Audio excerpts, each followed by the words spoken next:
여러분의 좋아요와 구독은 채널에 큰 힘이 됩니다. 여러분이 시청하고 계신 지역을 댓글로 남겨주세요. 평범한 일요일 오후였습니다. 6살 아들 준우가 거실에서 레고를 가지고 놀고 있고 아내 수진이는 부엌에서 설거지를 하고 있었어요. 나는 오늘도 어김없이 주말 청소를 시작했습니다. 시청 청소과에서 일하다 보니 집안 정리정돈에도 자연스럽게 신경이 쓰이게 되더라고요. 거실 먼지를 털고 화장실을 닦고 아이 방을 정리하는 것이 일상이 된 지 오래였습니다. 수진이는 평일에 어린이집에서 아이들을 돌보느라 힘들어하니까 주말만큼은 내가 집안일을 도맡아 했어요. 결혼 8년 차, 이런 루틴이 자연스러워진 우리 부부였죠. 청소를 하다가 수진이 차 열쇠가 테이블 위에 놓여 있는 걸 봤습니다. 아, 맞다. 어제 수진이가 차 블랙박스가 자꾸 꺼진다고 했었지. 기계치인 수진이를 대신해서 내가 한번 확인해 보자는 생각이 들었어요. 차고에 내려가서 수진이 차를 열고 블랙박스를 살펴봤습니다. 전원은 정상적으로 들어오는 것 같은데 왜 자꾸 꺼질까 싶더라고요. 메모리 카드를 빼서 확인해 보니 용량이 거의 다 찼더군요. 아, 이래서 녹화가 안 되는구나. 메모리 카드를 집으로 가져와서 컴퓨터에 연결했습니다. 오래된 파일들을 삭제하려고 폴더를 열어보는데 뭔가 이상했어요. 최근 며칠간의 파일들이 중간중간 비어 있더라고요. 보통 블랙박스는 연속으로 녹화되는데 왜 이렇게 듬성듬성 파일이 없을까 싶었습니다. 수진이에게 물어보니 기계 오류 같다며 대수롭지 않게 넘어갔어요. 하지만 뭔가 찜찜한 기분이 들었습니다. 혹시 수진이가 의도적으로 삭제한 건 아닐까 하는 생각도 스쳤지만 그럴 리 없다고 생각했어요. 우리 아내가 숨길 게 뭐가 있겠어요. 그런데 메모리 카드를 정리하다가 하나 이상한 점을 발견했습니다. 삭제된 파일들의 날짜를 보니 모두 평일 오후 시간대더라고요. 수진이가 어린이집에서 퇴근한 후 시간들이었죠.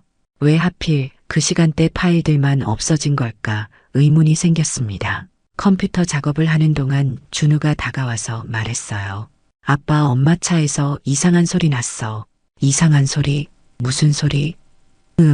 엄마가 누군가랑 얘기하는 소리였는데 목소리가 달랐어. 아이의 말이라서 그냥 넘어갈 수도 있었지만 블랙박스 파일 누락과 합쳐지니 묘하게 신경이 쓰였습니다.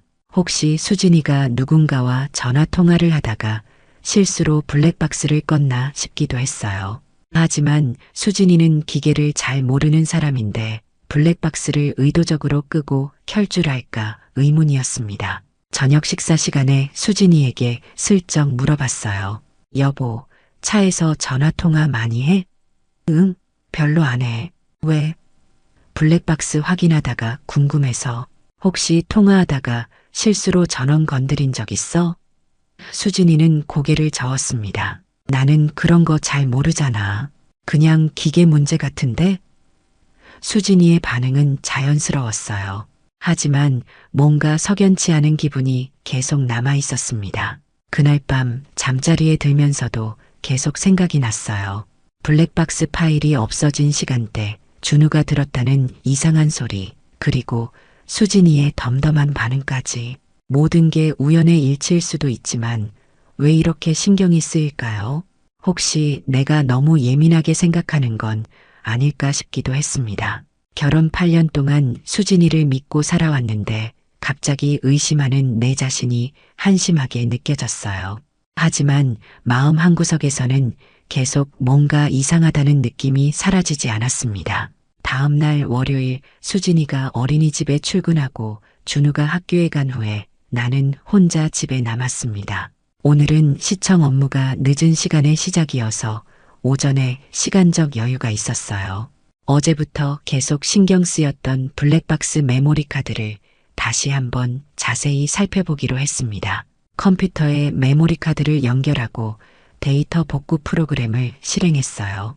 시청에서 일하면서 종종 삭제된 파일을 복구해야 할 일이 있어서 이런 프로그램 사용법은 어느 정도 알고 있었거든요.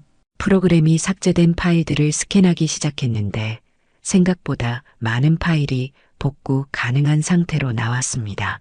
그 중에서 지난주 수요일 오후 5시경 파일 하나가 눈에 띄었어요.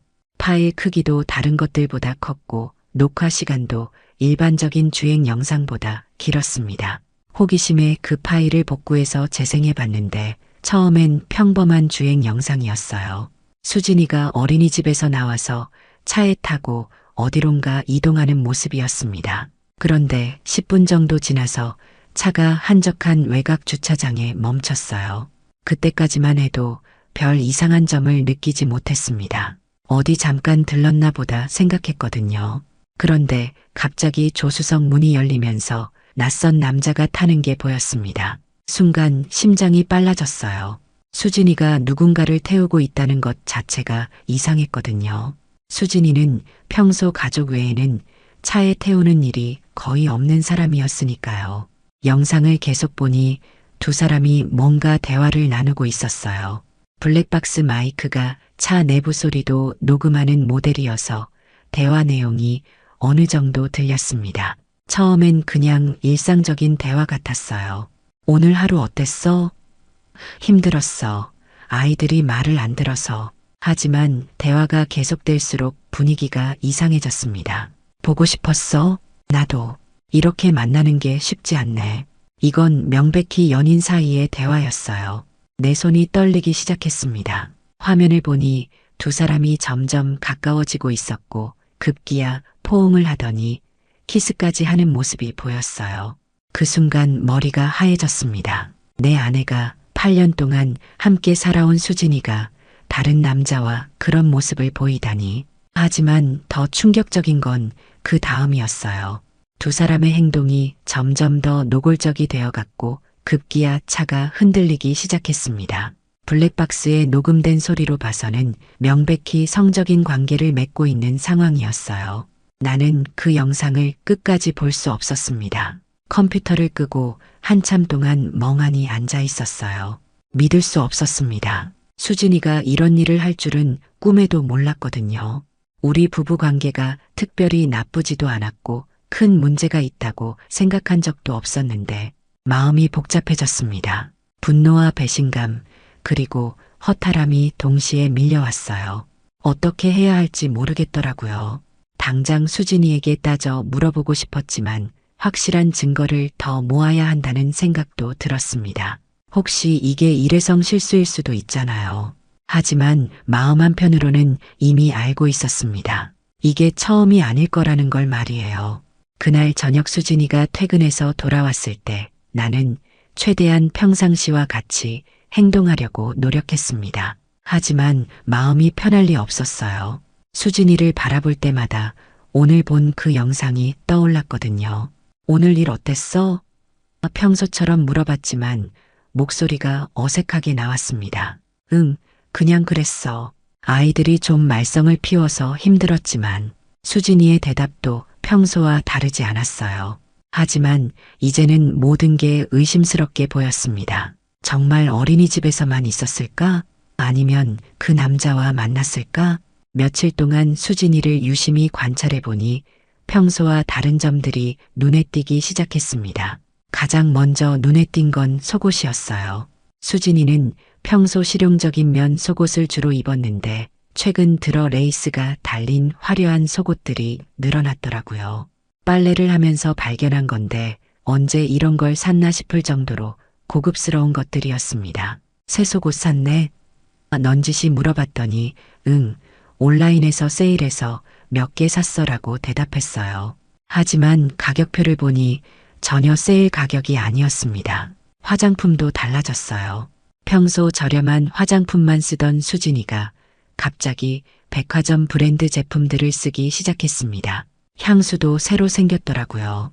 달콤하고 농염한 향이 나는 향수였는데 평소 수진이 취향과는 완전히 달랐어요. 향수 바꿨네? 응, 친구가 추천해줘서. 또 친구 핑계더군요. 가장 결정적이었던 건 휴대폰 패턴이었습니다. 결혼 후 줄곧 같은 패턴을 써오던 수진이가 갑자기 패턴을 바꿨어요. 예전에는 내가 수진이 폰을 쓸 일이 있으면 자연스럽게 빌려줬는데 이제는 직접 입력하겠다며 폰을 내 손에 주지 않으려고 했습니다. 왜 패턴 바꿨어? 해킹 위험 때문에 주기적으로 바꾸라고 뉴스에서 그러던데.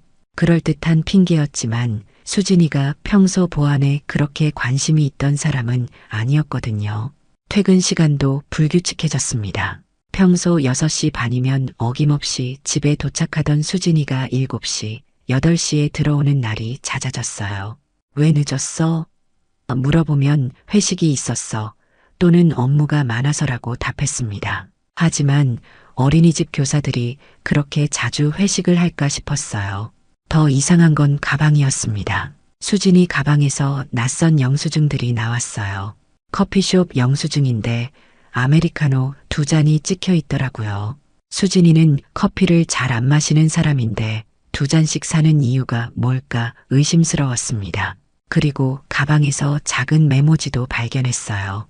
오늘 정말 행복했어. 내일도 보고 싶다라고 적혀 있었는데 수진이 글씨가 아니었습니다. 남자 글씨처럼 보였어요.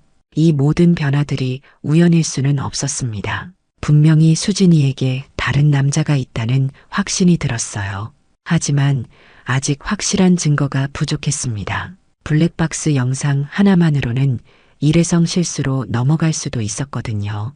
더 많은 증거가 필요했습니다. 그래야 나중에 법적으로 대응할 때도 유리할 테니까요. 그날 밤 수진이가 샤워하는 동안 나는 결심했습니다. 이제 본격적으로 조사를 시작해야겠다고. 더 이상 의심만 하고 있을 수는 없었어요. 다음 날 수진이가 출근한 후 나는 인터넷에서 사설 탐정 업체를 검색해 봤습니다. 불륜조사 전문 업체들이 생각보다 많더라고요. 그 중에서 후기가 좋고 비용이 합리적인 곳 하나를 선택해서 전화를 걸었어요. 안녕하세요. 불륜조사 문의드리려고 하는데요. 네, 말씀하세요. 어떤 상황이신지 간단히 설명해 주시겠어요? 나는 지금까지 발견한 내용들을 정리해서 설명했습니다. 블랙박스 영상, 수진이의 변화된 행동들, 그리고 의심스러운 증거들까지. 탐정은 내 이야기를 듣고 나서 말했어요. 전형적인 불륜 사례네요. 이미 어느 정도 증거도 있으시고 추가 조사하면 확실한 증거들을 수집할 수 있을 것 같습니다. 비용은 어느 정도 들까요? 기본 조사 비용이 300만 원 정도고 기간에 따라 추가될 수 있습니다.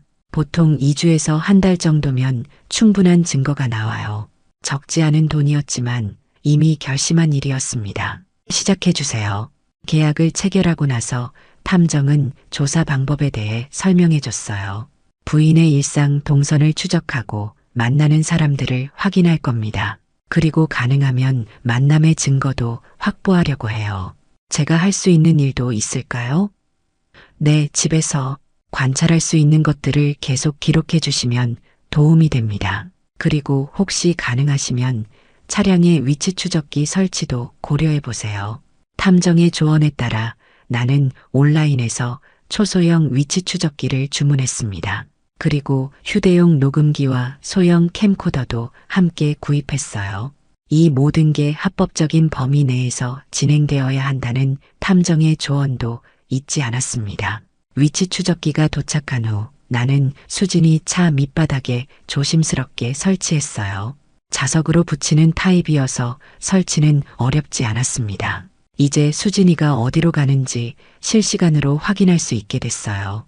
며칠 동안 위치 추적 앱을 통해 수진이 동선을 확인해 보니 예상대로 수상한 점들이 발견됐습니다. 어린이집에서 퇴근한 후 집으로 바로 오지 않고 시내 헬스장 근처에서 한두 시간씩 머무는 날이 많았어요. 그리고 가끔은 외곽의 모텔 밀집 지역에도 들렀다가 오더라고요. 탐정에게 이 정보를 전달했더니 이제 구체적인 조사가 가능할 것 같다는 답변이 왔습니다. 그 헬스장 주변에서 대기하면서 부인의 행동을 관찰해 보겠습니다. 상대방이 누구인지도 확인할 수 있을 거예요. 일주일 후 탐정으로부터 첫 번째 보고서가 왔습니다. 사진과 함께 자세한 내용이 담겨 있었어요. 수진이가 정기적으로 만나는 남자의 신원이 확인됐습니다. 이름은 장우혁, 나이는 38살, 그 헬스장에서 그룹 X 강사로 일하고 있었어요.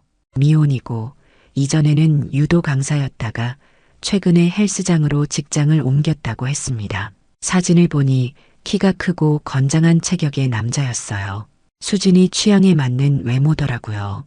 보고서에는 두 사람의 만남 패턴도 자세히 나와 있었습니다. 매주 화요일과 목요일 수진이가 어린이집에서 퇴근한 후 헬스장에서 만나고 그 후 함께 커피를 마시거나 모텔에 가는 것으로 확인됐어요. 탐정이 찍은 사진들을 보니 두 사람이 얼마나 친밀한 사이인지 한눈에 알 수 있었습니다. 손을 잡고 걷고 껴안고 키스하는 모습까지 모두 포착되어 있었어요. 이제 확실한 증거가 생겼습니다. 수진이의 분류는 일회성이 아닌 지속적인 관계였어요. 탐정으로부터 받은 보고서를 바탕으로 나는 장우혁에 대해 더 자세히 알아보기로 했습니다. 인터넷에서 그의 이름을 검색해보니 생각보다 많은 정보가 나왔어요. 그가 운영하는 유튜브 채널도 있었고 인스타그램 계정도 활발하게 사용하고 있었습니다. 유튜브 채널을 보니 주로 운동 관련 콘텐츠를 올리고 있었어요. 구독자 수는 10,000명 정도로 그리 많지 않았지만 댓글들을 보니 여성 팬들이 꽤 많더라고요. 우혁 오빠 너무 멋있어요. 운동 배우고 싶어요. 같은 댓글들이 가득했습니다. 그의 인스타그램도 확인해 봤는데 운동하는 모습이나 일상 사진들이 주로 올라와 있었어요. 그런데 최근 몇 달간의 사진들을 자세히 보니 수상한 점이 있었습니다. 배경에 가끔 여성의 그림자나 손이 보이는 사진들이 있었어요. 얼굴은 나오지 않았지만 손톱 컬러나 반지 같은 걸로 봐서는 수진이인 것 같았습니다. 장우혁의 과거 이력도 조사해 봤어요. 탐정이 제공한 정보에 따르면 그는 대학에서 체육교육을 전공했고 졸업 후 유도장에서 강사로 일했다고 했습니다. 유도 3단 실력자였고 각종 대회에서 입상 경력도 있었어요. 체격이 좋고 운동을 잘하니까 여성들에게 인기가 많았을 것 같더라고요. 하지만 왜 유도장을 그만두고 헬스장으로 옮겼는지는 확실하지 않았습니다. 탐정에게 추가 조사를 요청했더니 며칠 후 답이 왔어요. 장우혁이 이전 유도장에서 기혼 여성과 불륜 스캔들에 휘말려서 그만뒀다는 것이었습니다. 그 여성의 남편이 유도장까지 찾아와서 큰 소동이 벌어졌고 결국 장우혁이 자진해서 그만뒀다고 하더라고요. 이 정보를 듣고 나니 더욱 화가 났습니다. 이 남자는 기혼 여성들을 유혹하는 게 습관인 것 같았어요. 수진이가 첫 번째 피해자가 아니었던 거죠. 탐정은 계속해서 두 사람의 만남을 추적했고 일주일에 두세 번씩 만나고 있다는 걸 확인했습니다. 만나는 장소도 다양했어요. 헬스장 근처 카페, 외곽의 조용한 식당, 그리고 모텔까지. 특히 모텔에서 보내는 시간이 점점 길어지고 있다는 게 탐정의 관찰이었어요. 탐정이 찍은 최근 사진들을 보니 두 사람 관계가 더욱 깊어진 것 같았습니다. 수진이 표정도 예전과 달라 보였어요. 집에서는 볼 수 없던 밝고 행복한 표정이었습니다. 그 모습을 보니 마음이 더욱 아팠어요. 나와 함께 있을 때는 언제부터인가 그런 표정을 짓지 않았거든요. 장우혁의 휴대폰 번호도 확인할 수 있었습니다. 탐정이 수진이와 통화하는 모습을 관찰하면서 그의 번호를 파악한 거예요. 그 번호로 통화 기록을 확인해 보니 거의 매일 연락하고 있었습니다. 때로는 새벽 시간에도 통화를 했더라고요. 내가 옆에서 자고 있는 동안 수진이가 화장실에 가서 그와 통화를 했던 거였어요. 이제 모든 퍼즐이 맞춰지기 시작했습니다. 수진이의 변화된 행동들, 늦은 퇴근, 새로운 속옷과 화장품들, 그리고 휴대폰 패턴 변경까지 모든 게 장우혁과의 관계 때문이었던 거죠. 탐정으로부터 받은 최종 보고서에는 두 사람의 만남이 이미 반년 이상 지속되고 있다는 내용이 포함되어 있었습니다. 그리고 관계의 깊이로 봐서는 단순한 육체적 관계를 넘어서 감정적으로도 깊이 빠져 있는 상태라는 분석이 있었어요. 수진이가 장우혁에게 완전히 빠져 있다는 뜻이었습니다. 이제 충분한 증거가 모였습니다. 다음 단계를 준비할 때가 왔어요. 충분한 증거를 수집한 후 나는 본격적으로 복수 계획을 세우기 시작했습니다. 감정적으로 행동해서는 안 되고 철저하게 법적인 절차를 밟아야 한다고 생각했어요. 우선 변호사를 만나서 상담을 받기로 했습니다. 이혼과 상간소송 전문 변호사를 찾아서 예약을 잡았어요. 변호사 사무실에서 지금까지 수집한 모든 자료를 제출했습니다. 블랙박스 영상, 탐정이 찍은 사진들, 위치 추적 기록, 그리고 두 사람의 통화 내역까지. 변호사는 자료들을 꼼꼼히 검토한 후 말했어요. 증거가 매우 충실하네요. 이 정도면 이혼 소송과 상간 소송 모두 승소 가능성이 높습니다. 위자료는 얼마나 받을 수 있을까요? 부인 측에서는 3천만 원에서 5천만 원 정도, 상간남에게서는 2천만 원에서 3천만 원 정도 가능할 것 같습니다. 다만 상대방의 재산 상태에 따라 달라질 수 있어요. 변호사는 소송 준비 과정에 대해서도 자세히 설명해 줬습니다. 우선 이혼 조정 신청을 하고 동시에 상간 소송도 진행하는 게 좋겠습니다. 조정에서 합의가 안 되면 이혼 소송으로 넘어가고요. 준비해야 할 서류들은 뭐가 있나요? 혼인신고서, 가족관계 증명서, 재산 목록, 그리고 지금까지 수집하신 증거 자료들을 정리해야 합니다. 특히 불륜의 지속성과 고의성을 입증할 수 있는 자료들이 중요해요. 집으로 돌아와서 나는 차근차근 준비를 시작했습니다. 우선 준우를 친정 어머니께 맡기기로 했어요. 앞으로 벌어질 일들을 아이가 직접 보게 할 수는 없었거든요. 수진이 어머니께 전화드려서 당분간 준우를 돌봐달라고 부탁했습니다. 아이가 감기 기운이 있어서 며칠 쉬게 하려고 하는데 제가 일이 있어서 못 돌봐줄 것 같아요. 다행히 어머니께서는 흔쾌히 승낙해 주셨어요.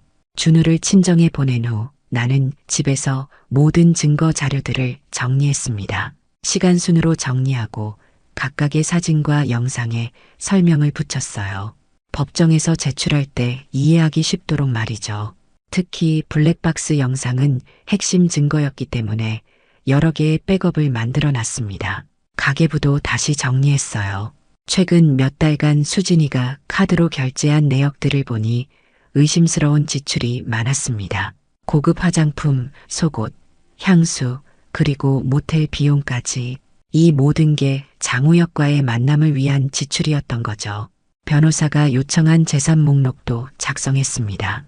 우리 부부 공동 명의의 통장, 적금, 부동산까지 모든 재산을 정리했어요. 이혼 후 재산 분할에 필요한 자료들이었습니다. 가장 어려운 건 수진이에게 들키지 않고 이 모든 준비를 하는 것이었어요. 수진이가 퇴근하기 전에 모든 서류를 정리하고 평소와 같이 행동해야 했거든요. 하지만 마음은 전혀 평상시 같지 않았습니다. 수진이와 대화할 때마다 화가 치밀어 올랐지만 꾹 참고 견뎠어요.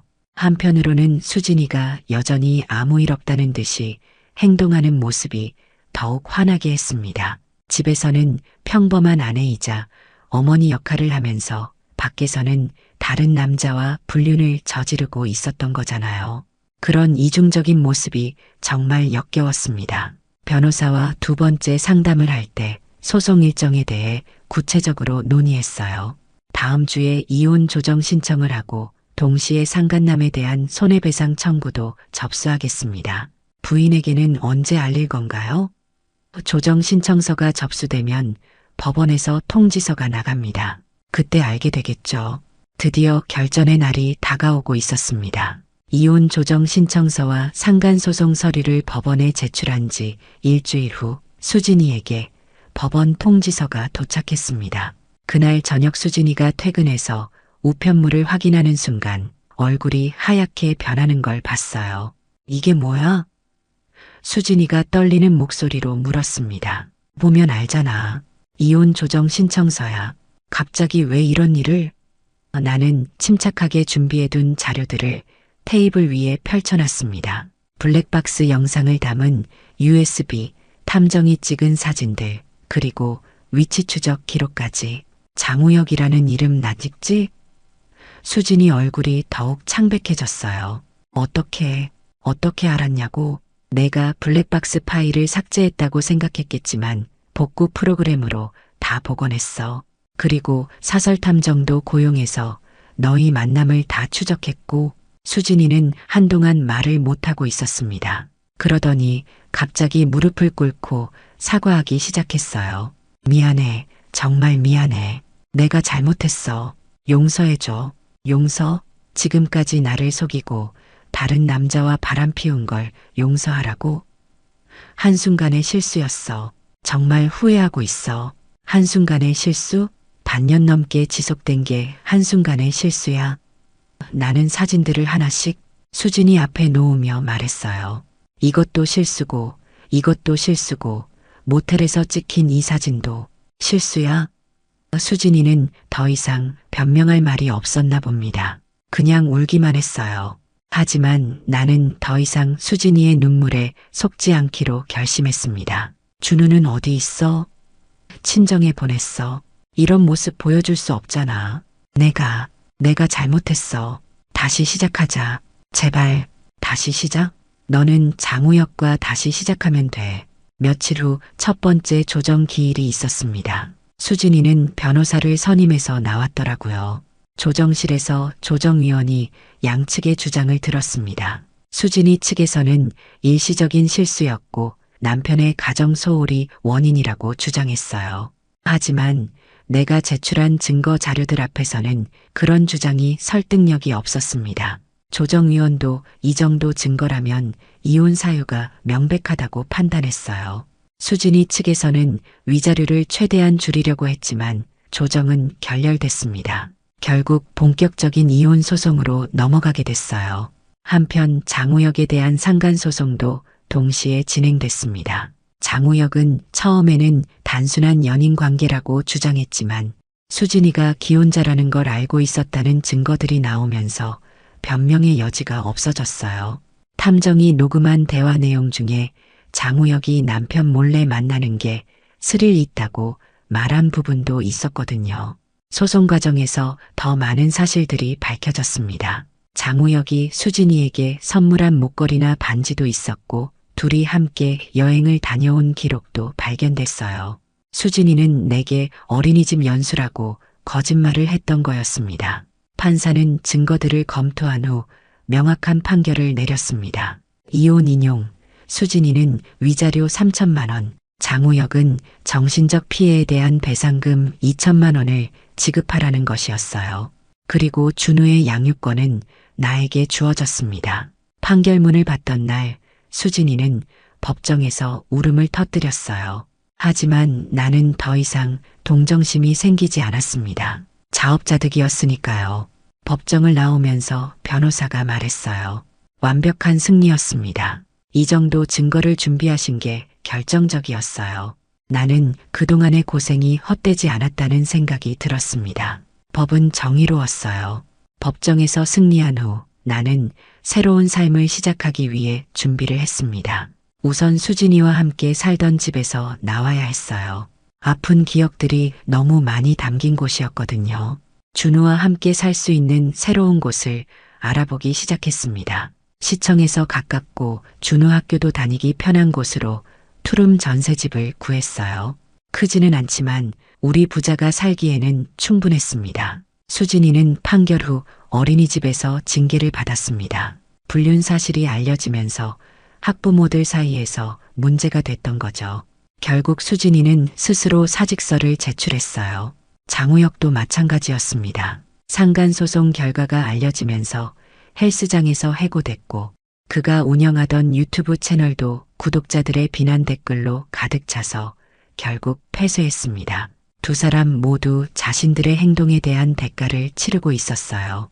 이사 준비를 하는 동안 수진이가 몇 번 집에 왔습니다. 준우를 보고 싶다며 눈물을 흘렸지만 나는 단호하게 거절했어요. 법원에서 정한 면접 교섭권 외에는 만날 수 없어. 제발 한 번만. 내가 낳은 아이잖아. 그걸 생각했으면 바람 피우지 말았어야지.